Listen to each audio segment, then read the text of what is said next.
Consider the function y equals tangent x on the interval negative 2 pi to 2 pi. On which intervals is the graph y equals tangent x concave up? All right, so tangent is a gross-looking equation. You start out at 0, 0. You kind of do these things where it goes up, comes down. But what happens is at pi over 2, you have a vertical asymptote. At negative pi over 2, you have a vertical asymptote. The period for tangent is pi. So a pi later, at 3 pi over 2, another vertical asymptote. So negative 3 pi over 2, another vertical asymptote.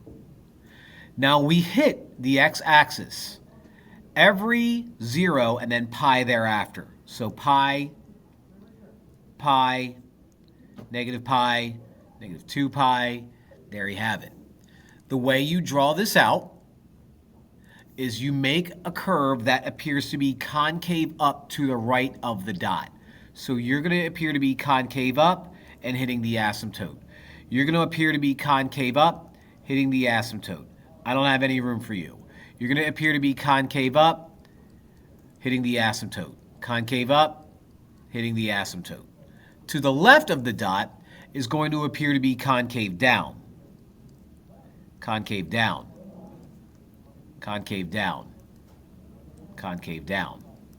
Here, I care about where we're concave up. So we're looking at the blue lines, or if you're colorblind, gray.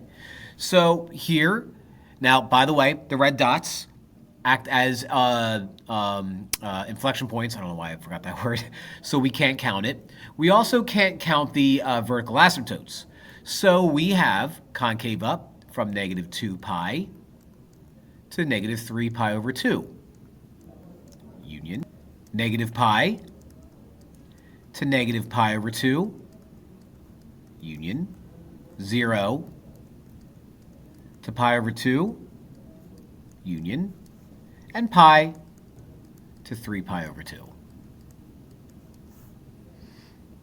And that looks like it matches up with this one nicely. Negative 2 pi, negative 3 pi over 2, negative pi over 2, 0 to pi over 2, pi to 3 pi over 2. The answer is D, baby.